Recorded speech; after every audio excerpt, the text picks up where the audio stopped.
Hi, my name is Sam, and today we're going to be talking about how to bring a chemical into the glove box. So perhaps you're setting up a reaction inside the box, or maybe you're setting up some screens, and you have a substrate or a base or a catalyst or something like that that you just bought perhaps, or maybe it's something you made, and you've got it here in a little vial, and you want to bring this into the glove box. So what we're going to do is, again, we're going to check our oxygen reading here. We're below 1 part per million, so everything looks good. And the antechamber is under evac like it should be, so we are ready to begin the process.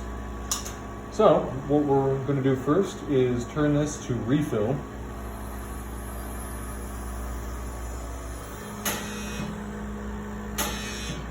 Once it's refilled, we'll turn that to nothing.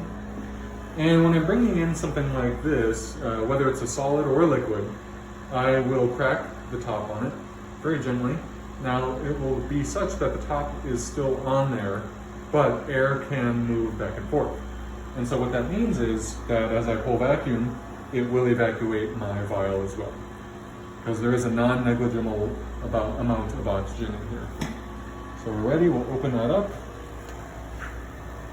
put the vial in there.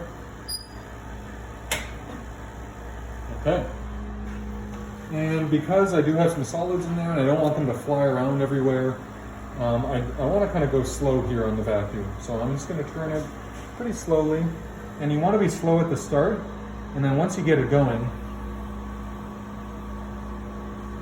you can kind of go all the way. And so what we're going to do here is we're going to evacuate the antechamber and backfill it with nitrogen 3 times. And for the first 2 times, you can let it get down to -30 here on the meter. And, we'll let it sit there for at least 30 seconds. A couple of minutes is fine. But on that very last vacuum and refill cycle, we're going to want to let it sit for about 10 minutes at least. Just to really make sure that we've gotten everything out of there. And so it's a good idea to kind of plan ahead when you're going to be bringing something into the box, and account for the extra time that it's going to take to pull the vacuum and do those cycles. So I'm ready to refill this for the first time here. So we'll turn it to off, and again, I don't want all my solids to start blowing around. So I'm going to do this pretty slowly at first, and then we can speed it up as we go.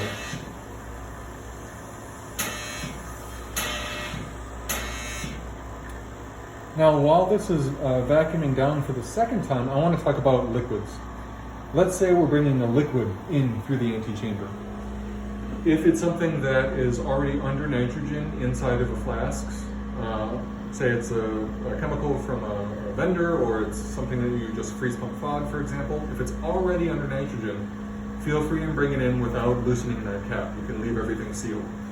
If it's something that you just squirted into a vial and you want to bring it in, you didn't do any kind of distillation or freeze pump thaw on it, you need to think about the volatility of the compound. If it's something that's going to boil reasonably well at this type of vacuum, you might consider sparging it instead and then sealing it when you bring it in. But if it's something like DMF or something that boils over 150 degrees, let's say, that's something that's going to be fine for a couple of minutes under vacuum, and you're not going to pull it into the pump. So you kind of want to think about that with the liquids. Those are kind of a case-by-case basis. So as an example, I guess something like DMF or DMA, those are really high boiling, very low vapor pressure, and those will be totally fine. You can loosen the cap and treat them as normal. But if it's something like hexene or styrene or cyclohexene, something like that, those are really volatile and low boiling. And so in that case, again, you might consider a freeze pump thaw or a sparge, and then you can seal the cap all the way when you bring it in. Okay, we'll do our second refill here.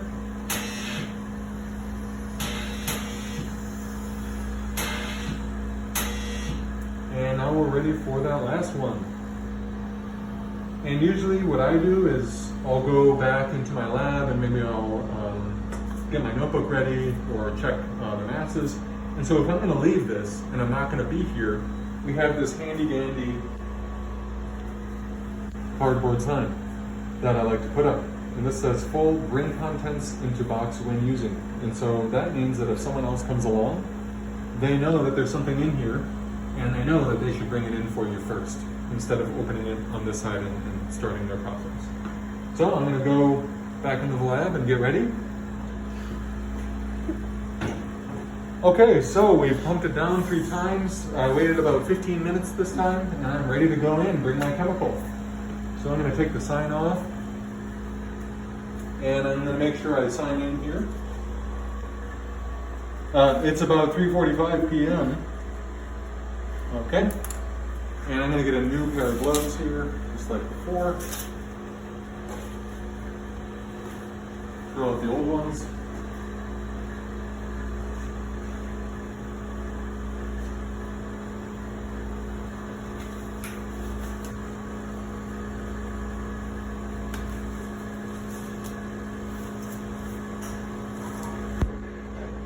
Ready to go here. So I'm gonna get my hand ready here.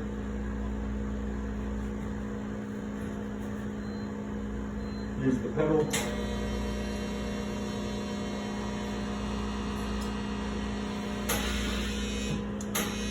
And for our last refill, we'll do that slowly as always.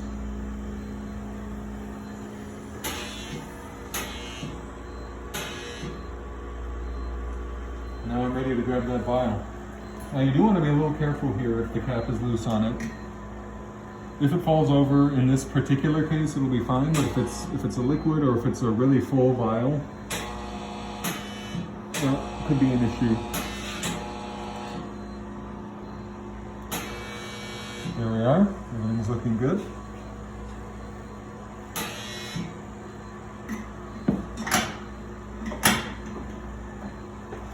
Make sure you put this on evacuate.